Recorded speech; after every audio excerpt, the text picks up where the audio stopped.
if someone asked you that question of, because we're sitting here, we're discussing things that are proposing to be true. If someone asked you the question of, I mean, how do you know that what you're saying is true? And isn't that because her feeling was that we're kind of arrogant to sit here and propose that something is true? How do you know that that is true? Well, it says in our scriptures, the Vedic scriptures, that really these knowings and realizations and revelations come as you apply these teachings, and they purify you of all your contamination, which includes skepticism. And why doesn't a person want truth? Because then it robs them of the authority that I don't have to follow any one particular teaching, because I just make my own truth, which is convenient for me, which appeals to me, which, satisfies my mind and puts me in a position of authority. I mean, really, that's one of the main motivations behind this kind of thinking. Because if you accept there is a truth, then that means I'm subordinate to that truth. And whether I follow it or not, I'm still subordinate to it.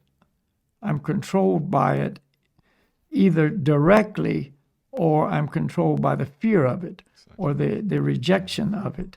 Yeah. So it's really an uncomfortable position for a lot of people to be in, because they don't want some ultimate authority. But if we apply these teachings of Bhakti Yoga, it purifies us of false ego. I want to be the guy. I'm number one. I know. Don't tell me. See, all this is false ego, false prestige, self-aggrandizement. And gradually, as I'm, kind of purified of that, I began to appreciate the truth, because now there's an actual direction. There's an actual authority that I can listen to and follow, And more and more I realize as I advance in this, purification, that I don't know. See, in the beginning, I know. But gradually you realize, I don't know. Yeah. It's like a kid, when they're young, they think, I know my parents don't know anything. I know everything. What do they know? But as they grow older and more mature, they may realize that a lot of the things that mom and dad said were actually true. It's kind of a joke, but maybe it was a real statement of a guy said, when I was 18, I couldn't believe how little my dad knew. But when I became 30, I couldn't believe how much he'd learned in those 12 years. Right. Oh, yeah.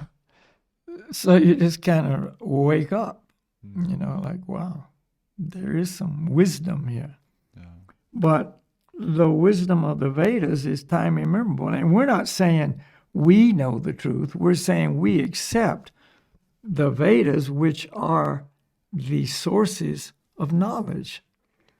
And everyone who has, the great teachers of the past who have accepted and taught this truth, have actually proven by their own life's example that they were greatly rewarded, with peace and harmony and satisfaction and happiness, and the ability to withstand all the obstacles and challenges of life. And, they were radiant, and they were, on a higher level of consciousness, And it's because they accepted the teaching and applied it to their life, and therefore became qualified to pass it on.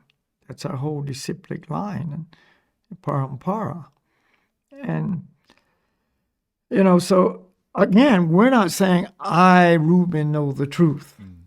You know, it's just like I have accepted that this source of information is true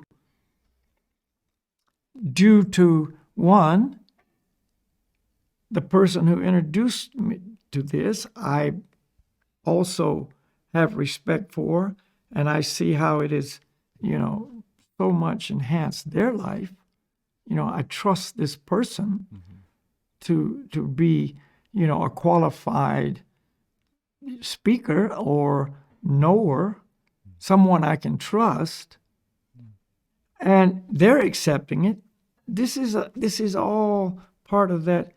I accept it because my teacher accepted it, and he accepts his teacher, and it goes back to the source of the Supreme Lord. The Vedic scriptures are the guidelines for humanity. And if you look at all the teaching in the Vedas, let's say you did follow that, what damage would it do?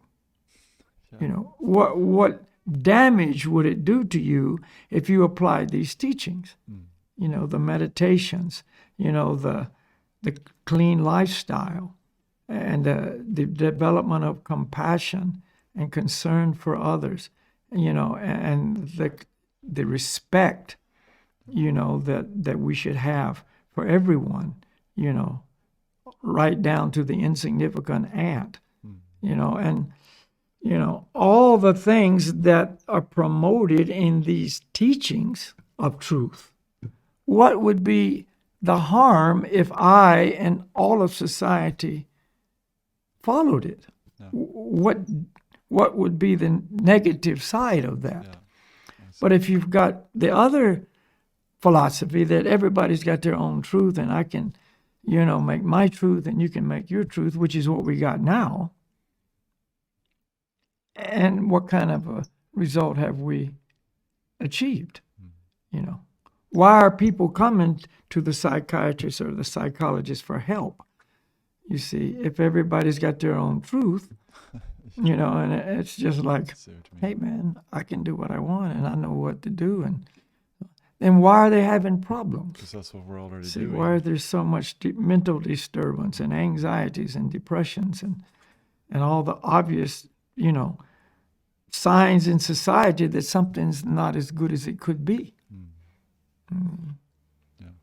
So, And you know, you can just, and it depends on the person you're talking to, and, you know, a lot of times they won't accept it anyway, no matter what you say, you know, that's true. because they're already convinced that what they say is true, you know, and But